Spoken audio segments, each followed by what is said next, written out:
எல்லாருக்கும் வணக்கம். மீண்டும் மெய்ப்பொருள் காண்க தளத்திற்கு எல்லாரையும் நான் வரவேற்கிறேங்க. முதல்ல சர்வதேச சந்தைன்னு எடுத்துக்கிட்டோம்னா, அமெரிக்க சந்தை நேத்து மிக்ஸ்டா தாங்க இருந்தது. டவ் ஒரு 89 பாயிண்ட் டவுனு, S&P 500 ஒரு 6 பாயிண்ட் அப்பு, நாஸ்டாக் வந்து ஒரு 136 பாயிண்ட் அப்புங்க. அடுத்து கோல்ட் பிரைஸ் இன்னைக்கு ₹195 குறைஞ்சிருக்குங்க. 22 கேரட் கோல்டு பெர் கிராம் 8610ல ட்ரேட் ஆயிட்டு இருக்கு. ஸோ நல்லாவே குறைஞ்சிருக்கு. ஃப்ரெஷ்ஷா கன்சிடர் பண்றதுக்கு ஒரு நல்ல ஆப்ஷனா இருக்கும்.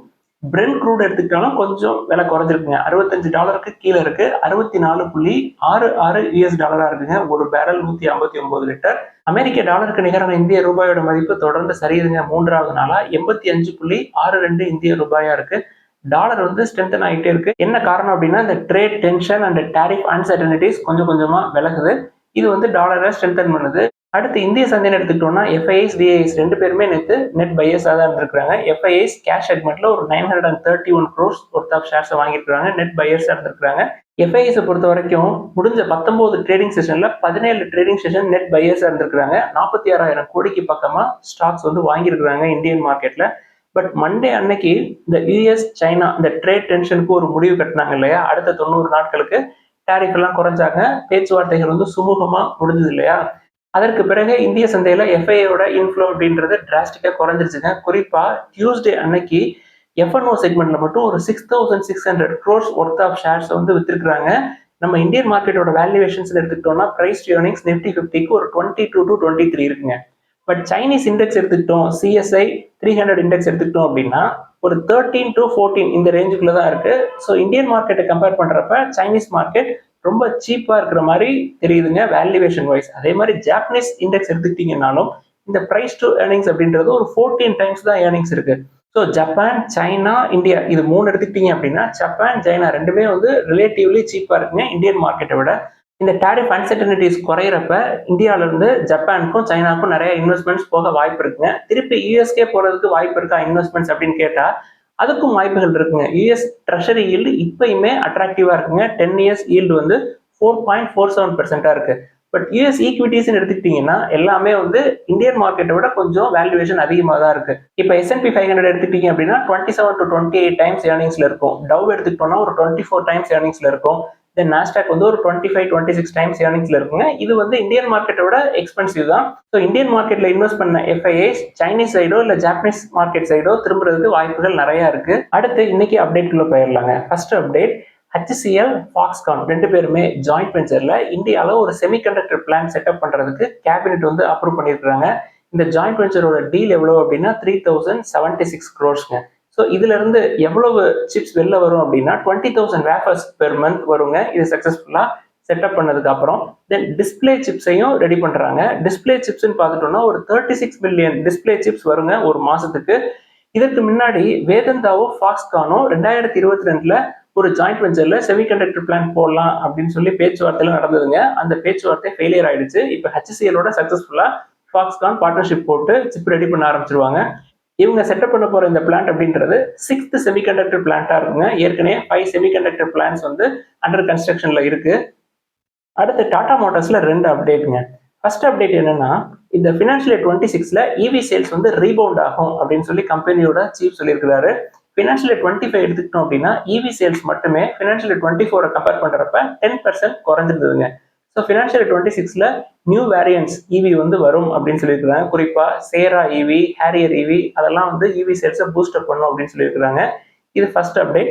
தென் அடுத்த அப்டேட் என்ன அப்படின்னா ஜேஎல்ஆரை பொறுத்த வரைக்கும் Q1 ஃபினான்ஷியல் இயர் 26ல சேல்ஸ் வந்து கொஞ்சம் கம்மியாக தான் இருக்கும் Q4 ஃபினான்ஷியல் இயர் 25 கம்பேர் பண்றப்ப அப்படின்னு சொல்றாங்க.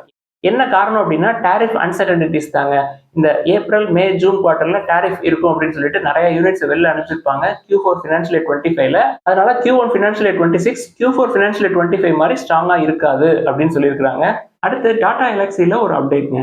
கம்பெனி வந்து design and technology service company Mercedes Benz research and development இந்தியாவோட ஒரு கொலாபரேஷன் போட்டிருக்காங்க. எதுக்கு அப்படின்னா vehicle engineering then software defined vehicles இந்த 2 ஃபீல்ட்ல ஒர்க் பண்றதுக்காக இந்த கொலாபரேஷன் போட்டிருக்காங்க.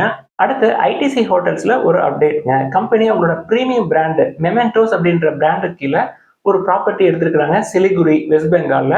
ஸோ இதுக்கான அக்ரிமெண்ட் எல்லாம் சைன் பண்ணியிருக்காங்க. இந்த அக்ரிமெண்ட் சைன் பண்ணது மூலமா கம்பெனிக்கு ஒரு 180 கீஸ் ஆட் ஆகும். ஏற்கனவே வெஸ்ட் பெங்கால்ல ஒரு 5 ஆப்ரேஷனல் ப்ராப்பர்ட்டிஸ் இருக்கு. ஸோ இதோட சேர்த்து ஆப்ரேஷனல் ப்ராப்பர்ட்டி அப்படின்னு பார்த்தா டோட்டல் 6ங்க. தென் 6 ப்ராப்பர்ட்டிஸ் அண்டர் டெவலப்மெண்ட்ல இருக்கு. இந்த டெவலப்மெண்ட்ல இருக்கிறதெல்லாம் முடிஞ்சா டோட்டலா 12 ஆப்ரேஷனல் ஃபெசிலிட்டிஸ் இருக்கும் வெஸ்ட் பெங்கால்ல மட்டுமே ஐடிசி ஹோட்டல்ஸ்க்கு. டோட்டலா 1540 கீஸ் இருக்குங்க இந்த 12 ஃபெசிலிட்டிஸ்ல. இன்னைக்கு ஐடிசி ஹோட்டல்ஸோடைய 4th குவார்டர் ஃபினான்ஷியல் 25 ரிசல்ட்ஸ் வரும். ரிசல்ட்ஸ் வந்ததுக்கு அப்புறம் வேல்யூவேஷன் எப்படி இருக்கு அப்படின்றது நம்மளுக்கு தெரிஞ்சிருங்க. அடுத்து பேங்க் ஆஃப் இந்தியால ஒரு அப்டேட்ங்க.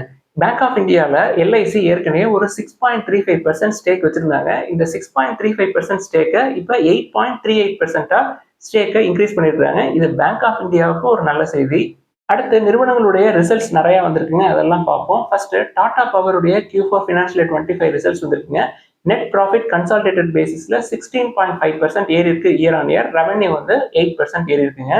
இந்த குவார்டரோட சேர்த்து தொடர்ந்து 22 கன்சிக்யூட்டிவ் குவார்டர்ஸா ப்ராஃபிட் க்ரோத் காட்டிக்கிட்டே இருக்காங்க டாடா பவர்.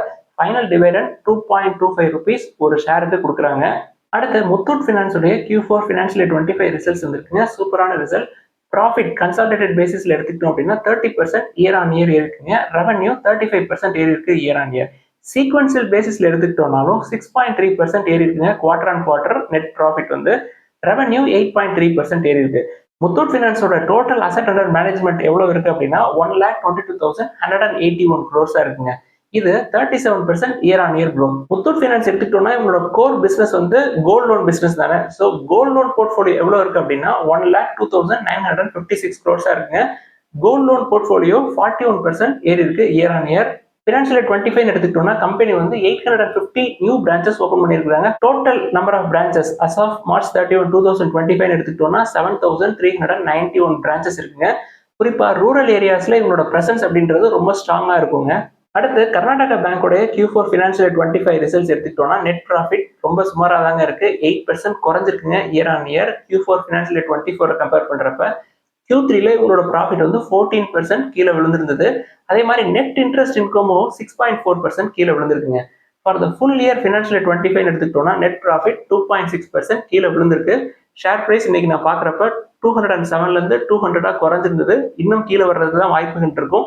என்ன நல்ல விஷயம் அப்படின்னா என்பிஏ குறைஞ்சிருக்குங்க. டெபாசிட்ஸ் ஒரு 6.96% ஏறி இருக்கு year on year. Cross advances ஒரு 6.79% ஏறி இருக்கு. கம்பெனி வந்து 5 ரூபாய் ஒரு ஷேருக்கு டிவிடெண்ட் கொடுக்குறாங்க. ஸோ அக்யூமுலேட் பண்றதுக்கு இன்னும் டைம் நிறைய கிடைக்கும். 180க்கு கீழேயே போறதுக்கு வாய்ப்புகள் நிறைய இருக்குங்க. எஃப்ஐஎஸ் வித்தாங்க அப்படின்னா அதற்கு கீழேயும் போறதுக்கு வாய்ப்புகள் இருக்கும். அடுத்து அப்போலோ டயர்ஸ் உடைய Q4 ஃபினான்ஷியல் 25 ரிசல்ட்ஸ் எடுத்துக்கிட்டோம்னா ப்ராஃபிட் வந்து 48% கீழே விழுந்திருக்குங்க. ரெவன்யூ க்ரோத்னா ரொம்ப ரொம்ப கம்மிங்க. Single digit, lower single digit 2.6% தாங்க இயர் ஆன் இயர் க்ரோ ஆயிருக்காங்க. கம்பெனி 5 ரூபாய் டிவிடெண்ட் தர்றாங்க. நம்ம பெரும்பாலும் டயர் செக்மெண்ட்குள்ள போறதே இல்லை. பட் டயர் செக்மெண்ட் வேணும் அப்படின்னு சொல்லிட்டு நிறைய பேர் அடம் பிடிப்பாங்க. அதுல அப்போலோ டயர்ஸ் தான் கொஞ்சம் வேல்யூவேஷன் நல்லா இருக்கிற மாதிரி தெரியும். அதோட ப்ராஃபிட்டே 50% கீழே விழுந்திருக்கு அப்படின்றத நம்ம புரிஞ்சுக்கணும். அடுத்து விகார்ட் நிறுவனத்தினுடைய Q4 ஃபினான்ஷியல் 25 ரிசல்ட்ஸ் வந்திருக்கு. கன்சாலிடேட்டட் பேசிஸ்ல நெட் ப்ராஃபிட் 19.6% ஏறி இருக்குங்க year on year. Revenue growth 14% ஏறி இருக்கு. ரீசனபிள் தான். For the full year financial 25 எடுத்துக்கிட்டோம்னா நெட் ப்ராஃபிட் வந்து கன்சாலிடேட்டட் பேசிஸ்ல ஒரு 22% பக்கமா ஏறி இருக்கு year on year. Financial 24 compare பண்றப்ப ஃபினான்ஷியல் 25ல. அடுத்து ஐஷார் மோட்டார்ஸ் உடைய Q4 ஃபினான்ஷியல் 25 ரிசல்ட்ஸ் வந்திருக்குங்க. சூப்பரான ரிசல்ட்ஸ். கம்பெனியோட ரெவன்யூ 23.1% ஏறி இருக்கு year on year. Consolidated net profit 27.2% ஏறி இருக்குங்க. குறிப்பா எக்ஸ்போர்ட்ஸ் சூப்பரா பண்ணிருக்கு. தென் அந்த 350cc பைக் ராயல் என்ஃபீல்ட் அதோட மூவ்மெண்ட்டும் சூப்பரா இருந்திருக்கு. கம்பெனி வந்து ஒரு முக்கியமான மைல் ஸ்டோனை அச்சீவ் பண்ணியிருக்காங்க. அந்த ராயல் என்ஃபீல்ட் பைக் அப்படின்றது இயர்லி சேல்ஸ் 1 மில்லியன் யூனிட்ஸ் வித்திருக்காங்க. அதாவது 10 லட்சம் யூனிட் வித்திருக்காங்க. அதுல 9 lakh யூனிட்ஸ் வந்து டொமஸ்டிக் சேல்ஸ், 1 lakh யூனிட் வந்து எக்ஸ்போர்ட்ஸ். இதுல அந்த டொமஸ்டிக் சேல்ஸ் அப்படின்னு எடுத்துக்கிட்டோம்னா இயர் ஆன் இயர் 8.1% க்ரோ ஆயிருக்காங்க. தென் எக்ஸ்போர்ட்ஸ் இன்டர்நேஷனல் லெவல் அப்படின்னு பார்த்தோம்னா 29.7% இயர் ஆன் இயர் க்ரோத் இருக்குங்க. கம்பெனி வந்து டிவிடெண்ட் ஒரு ஷேருக்கு 70 ரூபாய் அனௌன்ஸ் பண்ணியிருக்காங்க. ஸோ ஷேர் உங்கள்கிட்ட இருந்தது அப்படின்னா பத்திரமா வச்சுக்கலாம். நம்ம கன்சிடர் பண்ற லெவல்ல இல்லை. PE வந்து 30க்கு மேல இருக்கும். நான் கிட்டத்தட்ட ஒரு 2 or 3 இயர்ஸா பார்த்துட்டு இருக்கேன். 30லயே தாங்க சுத்திட்டு இருக்கு. நம்ம அதை கன்சிடர் பண்ண முடியாது இப்போதைக்கு. அடுத்து ஹிந்துஸ்தான் ஏரோநாட்டிக்ஸ் லிமிடெடோட Q4 ரிசல்ட்ஸ் எடுத்துக்கிட்டோம் அப்படின்னா ரெவன்யூ குறைஞ்சிருக்குங்க. கன்சாலிடேட்டட் பேசிஸ்ல நெட் ப்ராஃபிட் குறைஞ்சிருக்கு. ரெவன்யூ ஒரு 7.24% இயர் ஆன் இயர் குறைஞ்சிருக்கு. ப்ராஃபிட் 7.7% இயர் ஆன் இயர் குறைஞ்சிருக்குங்க. But for the full year financial 25 எடுத்துக்கிட்டோம்னா ரெவன்யூ ப்ராஃபிட் ரெண்டுமே கூடி இருக்கு. பெரிய growth எல்லாம் இல்லைங்க. ரெவன்யூ வந்து ஒரு 2% ஏறி இருக்கு. ப்ராஃபிட் வந்து ஒரு 9.75% ஏறி இருக்கு. கம்பெனி வந்து 25 ரூபாய் ஒரு ஷேருக்கு டிவிடெண்ட் அனௌன்ஸ் பண்ணியிருக்காங்க. நம்ம இதை கன்சிடர் பண்றது இல்லை. இதை பத்தி கேட்டாலும் நம்ம அந்த சைடு போக வேணாம் அப்படின்னு தான் எப்பொழுதுமே ரெக்கமெண்ட் பண்ணுவோம். ஹையர் பிரைசஸ்ல மாட்டி வெளியில வர முடியாம இன்னும் நிறைய பேர் சிக்கிட்டு இருக்காங்க. அடுத்து பெர்ஜர் பெயிண்ட்ஸ் உடைய Q4 ஃபினான்ஷியல் 25 ரிசல்ட்ஸ் வந்திருக்குங்க. ரெவன்யூ வந்து ஒரு 7.3% ஏறி இருக்கு year on year. But profit வந்து 18% இயர் ஆன் இயர் ஏறி இருக்குங்க. வால்யூம் growth ஒரு 8% பக்கமா இருந்திருக்கு. கம்பெனி என்ன சொல்றாங்க, இந்த மார்ஜின் எக்ஸ்பான்ஷனுக்கு என்ன காரணம் அப்படின்னா highest sales in premium products அப்படின்னு சொல்றாங்க. ஹை எண்ட் ப்ராடக்ட்ஸ் எல்லாம் வந்து நல்ல சேல்ஸ் நடந்திருக்கு அப்படின்னு சொல்றாங்க. இந்த முடிவை அவங்க ஒரு வருஷத்துக்கு முன்னாடியே எடுத்துட்டாங்க. நாங்க வந்து பிரீமியம் ப்ராடக்ட்ஸ் எல்லாம் நிறைய வெளில அனுப்புவோம் அப்படின்னு சொல்லியிருந்தாங்க. அதோட ஈல்டு இப்ப ரிசல்ட்ல வந்து தெரியுது. கம்பெனி வந்து டிவிடெண்ட் அனௌன்ஸ் பண்ணியிருக்காங்க. ₹3.80 ஒரு ஷேருக்கு. பெயிண்ட் செக்மெண்ட் பொறுத்த வரைக்கும் காம்படிஷன் பயங்கரமா இருக்குங்க. அதற்கு மத்தியிலேயும் பெர்ஜர் பெயிண்ட்ஸ் நல்ல ரிசல்ட்ஸ் கொடுத்துருக்காங்க. அடுத்து Thomas cook India limited Q4 financial 25 results வந்திருக்கு. நல்ல ரிசல்ட்ஸ்ங்க. கன்சாலிடேட்டட் நெட் ப்ராஃபிட் வந்து 14% இயர் ஆன் இயர் ஏறி இருக்கு. ஃபினான்ஷியல் 26க்கான கைடன்ஸை கொடுத்துருக்காங்க. நாங்கள் வந்து 14 to 15% க்ரோ ஆகும் அப்படின்னு சொல்லியிருக்காங்க. இது சம்பந்தமா கேள்விகளும் கேட்டிருந்தாங்க. லாங் டேர்ம்க்கு இதை ஹோல்ட் பண்ணலாமா, என்னோட ஆவரேஜ் பிரைஸ் வந்து 134 இருக்கு அப்படின்னு சொல்லியிருக்காங்க. போன வாரம் வெள்ளிக்கிழமை 7-8% கீழே விழுந்துருங்க. அன்னைக்கு போய் பிடிச்சிருந்தீங்க அப்படின்னா இப்போ 8% கெயின் ஆயிருக்கும். லாங் டேர்முக்கு ஹோல்ட் பண்ணலாம். நல்ல ஸ்டாக் தான், நல்ல வேல்யூவேஷன்ல இருக்கு. 140+ இருக்கு. அடுத்து இன்னைக்கு கேள்விகளுக்குள்ள போயிடலாங்க. ஃபர்ஸ்ட், இந்த ரியல் எஸ்டேட் பிசினஸ்ல ஏதாவது நம்ம கன்சிடர் பண்ற மாதிரி இருக்கா அப்படின்னு சொல்லி கேட்கறாங்க. பெரும்பாலும் நான் சர்ச் பண்ண வரைக்கும் எல்லாமே வந்து எலிவேட்டட் ஏர்னிங்ஸ்ல தாங்க இருக்கு. நம்ம கன்சிடர் பண்ற மாதிரி இல்ல. அதோட நான் ரியல் எஸ்டேட்ல எனக்கு பெரிய இன்ட்ரெஸ்டும் கிடையாதுங்க. அடுத்து, ஆவரேஜ் பண்றதுன்னா என்ன சார் அப்படின்னு சொல்லி கேட்டிருக்காங்க. இப்போ எடுத்துக்காட்டா இண்டஸ்இண்ட் பேங்க் எடுத்துக்கோமே. நான் ஃபர்ஸ்ட் கன்சிடர் பண்ணது வந்து ஒரு ₹1000 கன்சிடர் பண்ணேன். ஒரு ஷேர் வந்து வாங்கியிருக்கேன் ₹1000 வச்சுக்கோம். அது 600 வரைக்கும் வந்துச்சு. ஸோ ₹600 நான் இன்னொரு ஷேர் வாங்கியிருக்கேன். ஸோ 2 ஷேர் என்கிட்ட இருக்கு. ஒரு ஷேர் ₹1000 வாங்கியிருக்கேன், இன்னொரு ஷேர் வந்து ₹600 வாங்கியிருக்கேன். என்னோட போர்ட்ஃபோலியோல ஆவரேஜ் ஷேர் பிரைஸ் அப்படின்னு எதை காட்டும்னா, ஃபர்ஸ்ட் ஒரு ₹1000, அடுத்து ஒரு ₹600. 1600 என்கிட்ட 2 ஷேர் இருக்கு. 2ஆல டிவைட் பண்ணோம் அப்படின்னா 800. என்னோட ஆவரேஜ் பிரைஸ் வந்து 800 ஆயிருங்க. ஸோ ஸ்மாலர் குவான்டிட்டியில வாங்கணும் அப்படின்னா இந்த மாதிரி ஆவரேஜ் பண்றது அப்படின்றது ரொம்ப ஈஸியா இருக்கும். ஷேர் பிரைஸ் வேகமா கீழே விழுவுறப்ப நம்ம கம்மியா ஷேர் வாங்கினாலே ஆவரேஜ் பிரைஸை பயங்கரமா கீழே இறக்கிடலாம். இதாங்க பிரின்சிபல். அடுத்து, ஐடிசி எந்த பிரைஸ் வரைக்கும் கன்சிடர் பண்ணலாம் அப்படின்னு சொல்லி கேட்கறாங்க. இப்போ PE 26 இருக்குங்க. PE 30 போற வரைக்கும் கன்சிடர் பண்ணலாம். இப்போதைக்கு PE 30 போறதுக்கு வாய்ப்பு இல்லை. மேபி 400ல கூட நம்மளுக்கு கிடைச்சாலும் கிடைக்கும். கிடைக்கிறப்ப கொஞ்சம் கொஞ்சமா கன்சிடர் பண்ணி வச்சுக்கிறது நல்லது. அடுத்து, ரயில்டெல் நிறுவனத்தை பத்தி கேட்டிருக்கிறாங்க. 38 டைம்ஸ் பக்கமா ஏர்னிங்ஸ் இருக்குங்க. உள்ள போனீங்க அப்படின்னா நீண்ட நாட்களுக்கு அப்படியே மாட்டிக்குவீங்க உள்ளார. ஸோ கேர்ஃபுல்லா இருங்க. அடுத்து, ஒரு நண்பர் வந்து நாட்கோ ஃபார்மா ஷேர் எனக்கு ஆவரேஜ் பிரைஸ் 1310ல இருக்கு. இப்போ அதை அப்படியே ஹோல்ட் பண்றதா, இல்லை ஆவரேஜ் பண்றதா, இல்லை செல் பண்றதா அப்படின்னு சொல்லி கேட்டிருக்காரு. எப்பொழுதுமே நம்ம வந்து லாஸ் புக் பண்ணாதீங்க அப்படின்னு தான் சொல்லுவோம். நீங்க மினிஸ்கோல் குவான்டிட்டிஸ்ல 1, 2, 5, 10 வாங்கியிருந்தீங்கன்னா இப்போ 800ல இருக்கப்ப ஆவரேஜ் பண்ணோம்னா டிராஸ்டிக்கா கீழே இறக்கிடலாங்க உங்களோட ஆவரேஜ் பிரைஸை. அதுக்கு தான் ஹையர் லெவல்ல கன்சிடர் பண்ணாதீங்க அப்படின்னு திரும்ப திரும்ப சொல்லிக்கிட்டே இருப்போம். ஸ்மால் குவான்டிட்டிஸ்ல கன்சிடர் பண்றப்ப ஆவரேஜ் பண்றது ரொம்ப ஈஸி. அடுத்து, அசோகா பில்கான், பஜாஜ் ஹிந்துஸ்தான் இந்த நிறுவனத்தை பத்தி எல்லாம் கேட்டிருக்கிறாங்க. இந்த நிறுவனத்தை பத்தி கேட்கறாங்க அப்படின்னா கண்டிப்பா அவங்க ப்ராஃபிட்ல இருக்க மாட்டாங்க அப்படின்னு தான் நினைக்கிறேன். லாஸ்ட் 6 monthsல 15% to 30% கீழே விழுந்திருக்குங்க. Small cap company. So small cap கம்பெனிலாம் போட்டு அடி நடிச்சாங்க இல்லையா, அதனால இது கீழே வந்திருக்கும். இப்போ அடுத்து மார்க்கெட் ஒரு தடவை கீழே போகுதுன்னு வச்சுக்கோங்க, எகைன் ஸ்மால் கேப் மிட் கேப்பை தான் போட்டு அடிச்சு மிதிச்சு துவச்சு எடுப்பாங்க. ஸோ கேர்ஃபுல்லா இருங்க. ஆவரேஜ் பண்றதும் ரொம்ப பொறுமையா ஆவரேஜ் பண்ணுங்க. அவசரமா ஆவரேஜ் பண்ணாதீங்க. ஓவராலா மார்க்கெட் ட்ரெண்ட் அப்படின்னு பார்த்தா டாலர் ஸ்ட்ரென்தன் ஆகுது. US சைனா ட்ரேட் டென்ஷன் கொஞ்சம் கொஞ்சமா எரேஸ் ஆயிரும். டெவலப்டு நேஷன்ஸ் கை கொடுத்துக்குவாங்க, நம்மள கை கழுவி விட்டுருவாங்க. ஸோ நம்ம கேர்ஃபுல்லா இருக்கணும். ஏர்னிங்ஸ்ன்னு எடுத்துக்கிட்டீங்கனாலும் நம்ம நிறுவனங்களுடைய ப்ராஃபிட் அப்படின்றது ரொம்ப சூப்பரா இல்லை. IT, FMCG, பேங்கிங் எல்லாமே டல்லா தான் இருக்கு. ஸோ அண்டர் வேல்யூட் ஸ்டாக்கா பார்த்து மினிஸ்கோல் குவான்டிட்டிஸ்ல கன்சிடர் பண்றது நல்லதுங்க. ஏதாவது சந்தேகங்கள், கேள்விகள் இருந்தா எல்லாத்தையும் எழுதுங்க. தொடர்ந்து டிஸ்கஸ் பண்ணுவோம். எல்லாருக்கும் நன்றி.